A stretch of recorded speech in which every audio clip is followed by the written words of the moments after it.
Hey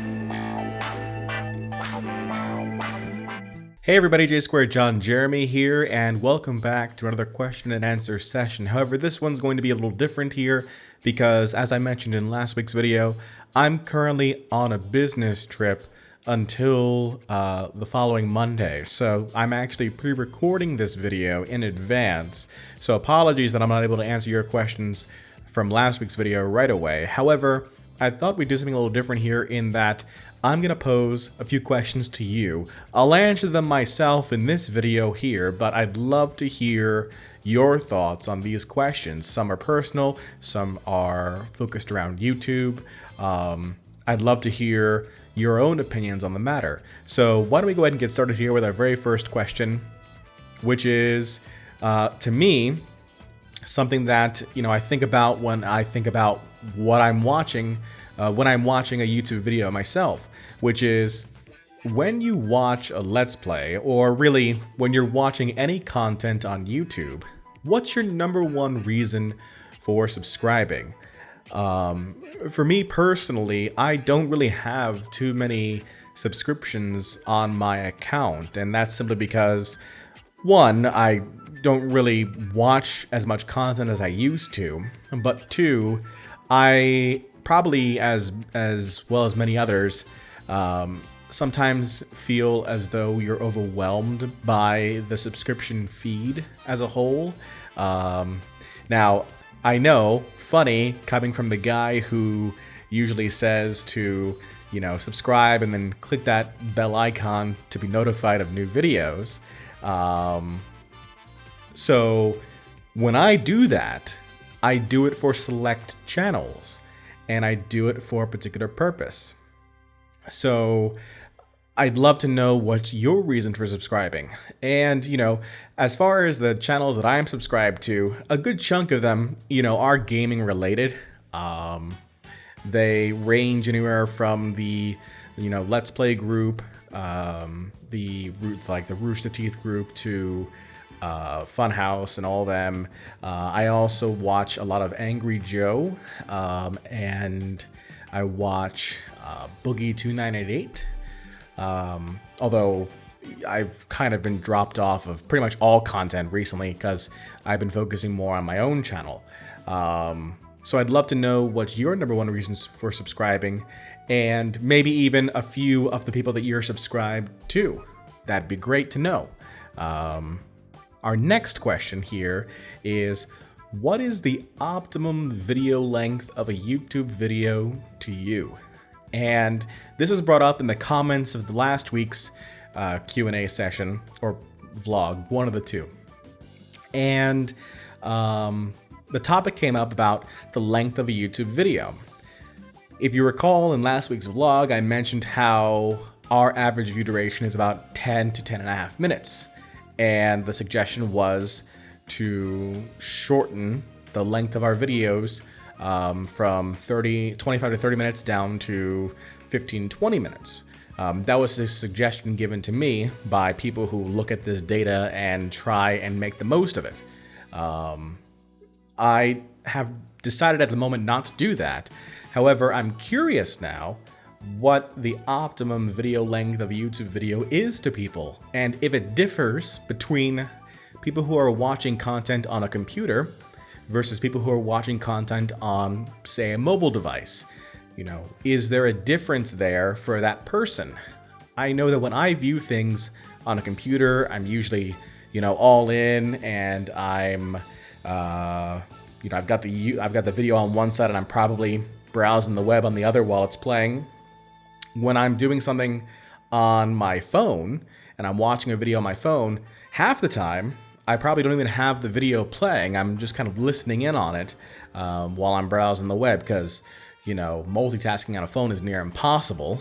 So I'm curious as to what the optimum video length is for you all, as you're watching content. For me, I think that 30 to 40 minutes is my max. As soon as I hit the 40-minute mark, I'm pretty much done at that point. Very rarely do I go past an hour unless I'm watching like a movie on YouTube, like one of those YouTube movies, or I'm trying to think what else.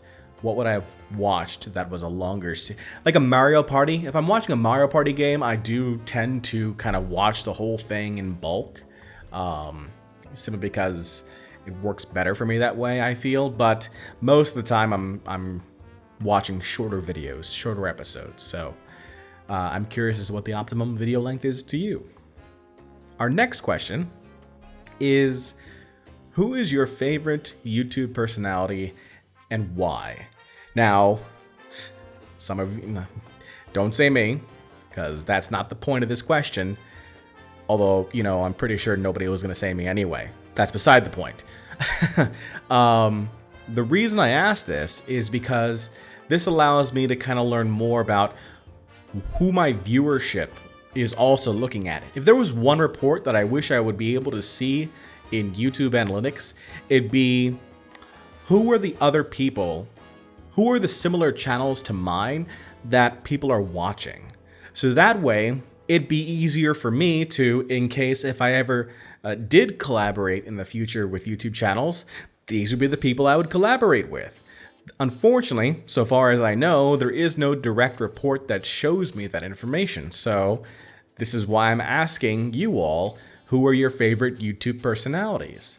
And what's the reason that you continue to watch their content, just like you watch my content? I'd love to know so I can get a better understanding of who's watching my stuff. Our next question is kind of a personal one. I'm curious again about the people who view my videos. What do you like to do for fun when you're not watching YouTube videos? And I'd also like to add to this, and not gaming. Like, I get it, gaming is awesome, I love it. I love playing games, I love recording games, I love sharing games, but that's not all that I do. Like, there are other things that I do. For me personally, I love to read. I have let me see if I can do this without breaking anything. I've got my Kindle here, and it is something that I thoroughly enjoy because I used to be a big book reader as far as like physical books. And let me tell you something about physical books and moving. It is a pain to move a lot of physical books when you constantly move from place to place. So about a year and a half ago, I said, well, screw it. I'm going to go ahead, and if I move again, I'm not taking these books with me. So I purchased digital licenses to these books that I had, as well as obviously now more, and I own those instead.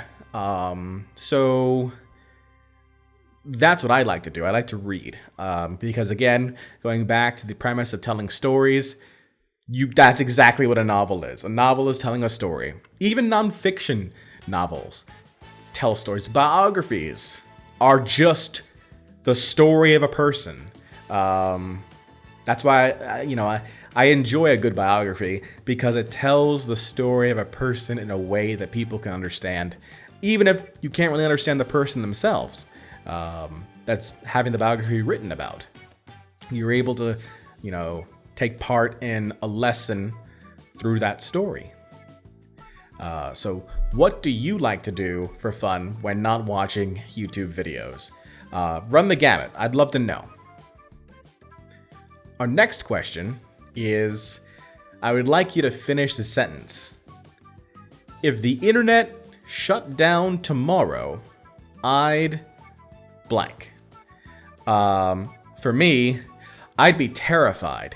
And I wouldn't know what to do for a couple of different reasons. Number one, obviously I've grown up having the internet. That's kind of like the premise of this thought process here. I've grown up my entire life having access to internet, at least from the time that I could understand what it was. Think about what life was like before that. Before smartphones, before all this technology that's out there now. I have a niece, my niece is about to enter preschool. And one thing that I've noticed now about schools is that they are much more, at least the ones that I've seen, much more technology driven than when I was in school. I remember when I was in school, you weren't allowed to bring laptop. You weren't allowed to bring cell phone. And it's ubiquitous now. It's everywhere. Teachers are using smart technology to teach. They use smart boards. They use classroom-driven digital notebooks. So technology is everywhere. I don't know what would happen if the piece of technology that kind of makes it all go was to just disappear. And theoretically, it could happen. Not in the way that like it just vanishes, but and I don't really go into too much on politics when it comes to this channel here, but there have been instances where there has been legislation around regulation of internet about what does it mean to have ownership of the internet, who owns it in the first place, who's able to control it.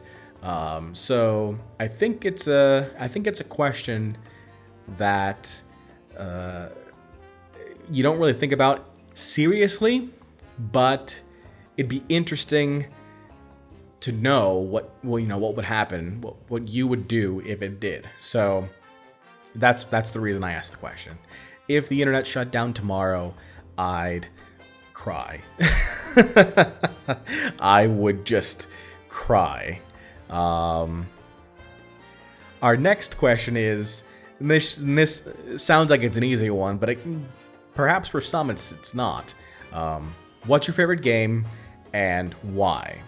This is something where, for me personally, I think everyone here knows at this point, my favorite game is Crusader Kings 2.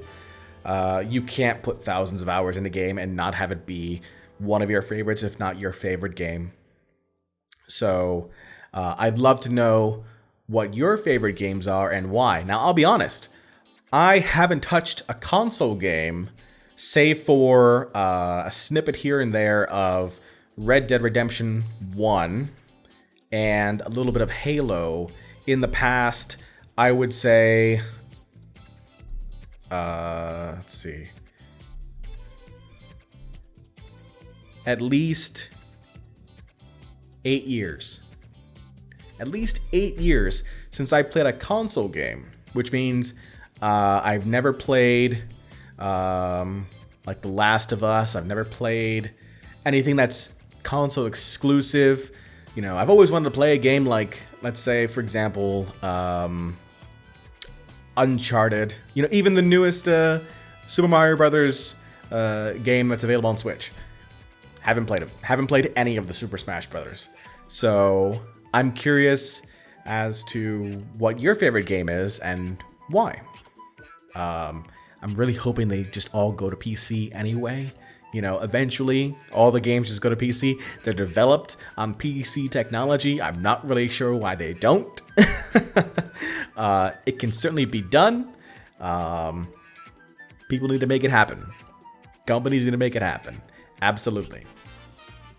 And then my final question to you is something that's a bit more, I guess, oriented around the YouTube channel again. My YouTube channel specifically is that based on the question that was asked about monetization in last week's Q&A, you know, the money question, we talked a bit about how we've converted over from a Patreon method to into a what they call a YouTube membership method. And we listed, or we showcased, what the membership offer was if you were interested in directly supporting the channel. And I received some feedback that perhaps they weren't the right perks to offer to people in order to incentivize them to go ahead and join. So I'm asking the question openly because I want to be, open and honest about this endeavor here.